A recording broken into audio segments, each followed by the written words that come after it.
The black workers stopped dead in their tracks when they saw us pull up. A white man driving a black man's car. Clearly none of them had ever seen anything like it.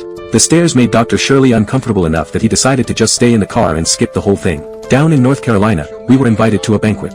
The main course, fried chicken. It wasn't subtle, it was a deliberate dig, plain and simple. I could tell it stung him. But Dr. Shirley sat down at that piano and played like nothing in the world was wrong. By the end, the whole room was on its feet. After the performance, he needed to use the restroom. The host stopped him and pointed him towards some beat-up outdoor toilet out back. Dr. Shirley shut that down immediately. He said he'd rather drive an hour back to the hotel than set foot in that thing. I didn't really get it at the time, but for him it wasn't about the bathroom, it was about his dignity. That wasn't something he was willing to negotiate.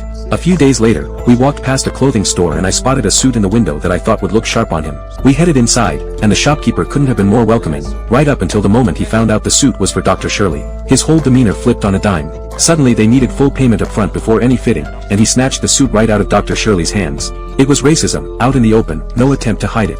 Dr. Shirley just smiled quietly and walked out. I was furious, but there wasn't a damn thing I could do about it. That night, he took every bit of that anger and poured it straight into the keys. The music was different, it had an edge to it, something raw and burning underneath. As the tour went on, Dr. Shirley and I got closer. But one rainy night, we accidentally drove into a sundown town, the kind of place where black people weren't allowed after dark. A cop pulled us over.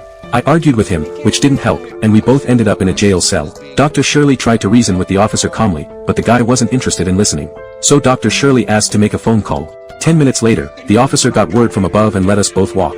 I just stood there with my mouth open. That was the moment I understood. This man had connections that reached places I couldn't even imagine. I started seeing him completely differently after that. The rain had cleared by then, but it was well past midnight. Dr. Shirley suggested we find somewhere to rest. I pulled out the green book and tracked down a motel that accepted black travelers. This time, I didn't think twice, I stayed there with him. I was starting to get it, what it actually felt like to carry the kind of loneliness he carried every single day. We finally made it to the last stop on the tour. The venue rolled out the red carpet, big welcome, VIP parking, the whole treatment. But the moment we got inside, they walked us around to the back entrance. The room they'd set aside for Dr. Shirley was right next to the kitchen, cramped, stuffy, and reeking of grease. When he asked to have dinner in the restaurant like any other guest, the butler said no. Food would be sent to his room. Dr. Shirley told him he wasn't eating in a storage closet.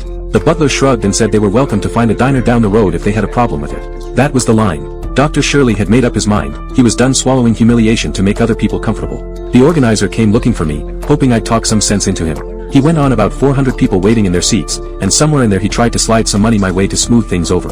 I pushed it back and walked out. Where the hell do you think you're going? Don, don't do this. Now, you signed a contract. Now, I know you're the kind of man who honors a contract.